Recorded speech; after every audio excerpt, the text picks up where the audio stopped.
Mask mandate pause, why a new face covering requirement could be stopped before it ever gets started.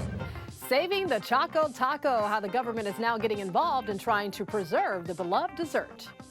The Rundown, brought to you by Goal Zero. Hello, everyone. Welcome to The Rundown. I'm Robin Winston. LA County's indoor mask mandate may not happen after all. The LA County Health Director says it could be put on pause even before it goes into effect Friday. That's because the number of people in the hospital with COVID is stabilizing and cases are dropping. Public Health Director Dr. Barbara Ferrer says if this trend continues, the county may not reinstate indoor masking. Meantime, Pasadena and Long Beach have joined Beverly Hills and say they will not follow LA County's lead and bring back a mask mandate if it happens Friday. And local gym operators don't want to go back to requiring masks either. The California Fitness Alliance is asking LA County to exempt gyms and fitness centers from the mask mandate. The alliance argues masks discourage people from working out. They also cited the CDC, which says people who exercise are much less likely to get sick. The LA County Department of Public Health has not responded to requests for an exemption from indoor masking. LA County has recorded 218 known cases of monkeypox so far, and now county leaders want to be ready with enough supplies of vaccine for people who need them. The LA County Board of Supervisors agreed to lobby federal health officials to bolster the local supply of monkeypox vaccines. Doctors say the odds of contracting monkeypox is low and that it is primarily spread through sexual activity. The summer travel season continues to ramp up. For the first time since January of 2020, more than 6 million passengers passed through the airport last month. Airport officials say that's a 25% increase compared with June of 2021. And that's not all. The number of international travelers more than doubled over the last year. It's up nearly 113%. LAX has served more than 30 million passengers during the first half of 2022, and that's up 70% from the same period in 2021. All right, keep those umbrellas handy because meteorologist Belinda Leon is tracking some summer storms heading our way. Hey there. Well, the temperatures aren't going to change very much in the coming days. Look at the forecast for Los Angeles. We're going to have upper 70s, low 80s with morning clouds and afternoon sunshine. But that humidity, it's not going anywhere. Into the weekend, we're going to have a bigger surge of monsoon moisture into Southern California. That's going to lead to some mountain and desert thunderstorm and showers. And we have an even higher threat of those storms as we head into the weekend, with the biggest concern being lightning and also some heavy rain. So look at the chance of rain. Of Wednesday and Thursday, we're staying mostly dry, but on Friday, 20%. And the chance for storms increases even more over the weekend and through the beginning of next week. We could even see some of these storms in lower elevations. So dry for now, but stay tuned. We need to keep an eye to the sky as we head into the weekend. The Department of Justice is investigating former President Trump's actions as a part of its criminal probe of the efforts to overturn the 2020 election results. NBC News has confirmed the story, first reported by the Washington Post.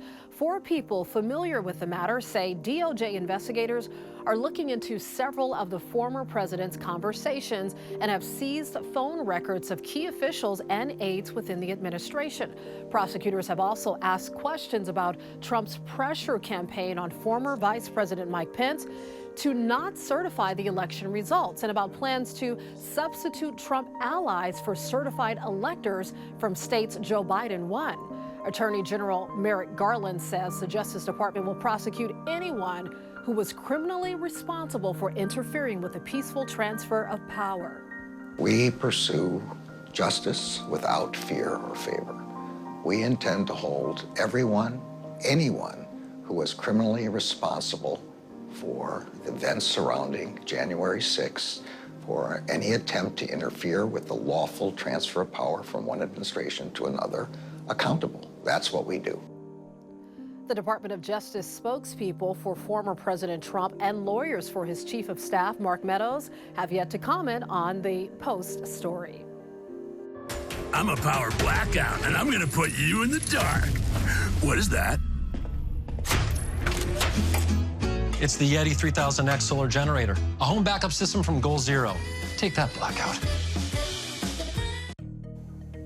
More than half a dozen baseball fans are now suing security at Dodger Stadium, claiming they were assaulted and falsely arrested. Check this out. This is video of an angry confrontation caught on camera during the All-Star game last week. It shows Daniel Ulcheras being taken to the ground after he says he got sick and tried to leave the game early. Now, we don't know what happened before the video started rolling, but it did end with Ulcheras being arrested for battery. His attorney is representing 5 others in lawsuits suing Dodgers security for violence and possible civil rights violations. We're hoping with these lawsuits and with other lawsuits against Dodger security that they wake up and finally treat the fans who are not creating problems with respect. The Dodgers did not respond to NBC4's request for comment about the new lawsuits or allegations made against stadium security. Instagram is responding to complaints from users, even celebrities, about recent changes made to the app.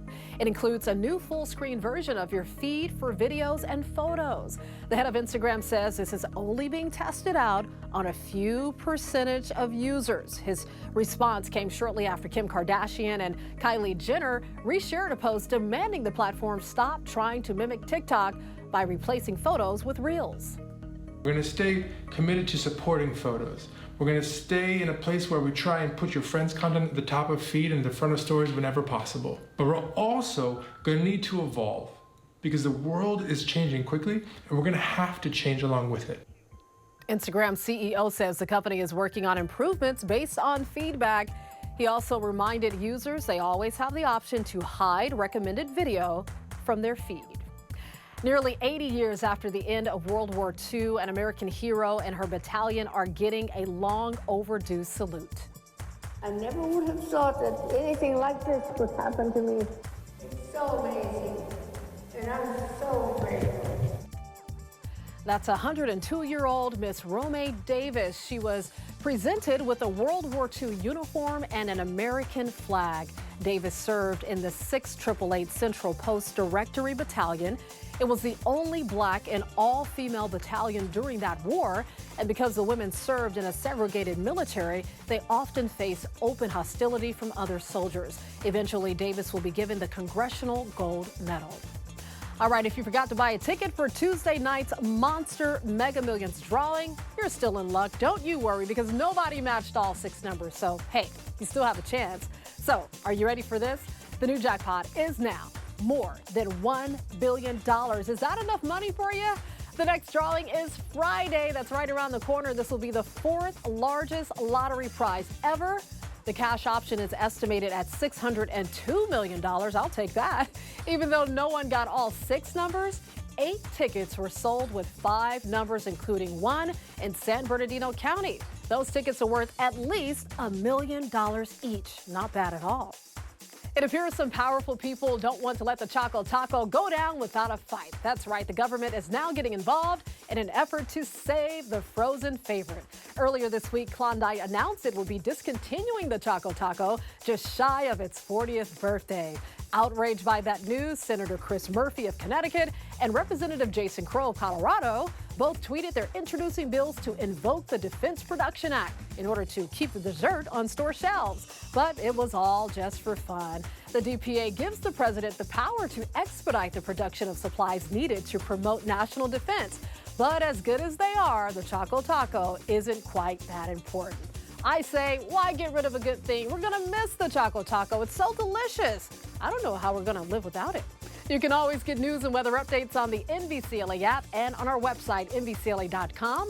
And be sure to tune into Today in LA on NBC4 weekdays from 4 to 7 a.m. I'll be helping you get around with the traffic reports throughout the morning. I'll see you next time on The Rundown. Choco, taco, choco, taco.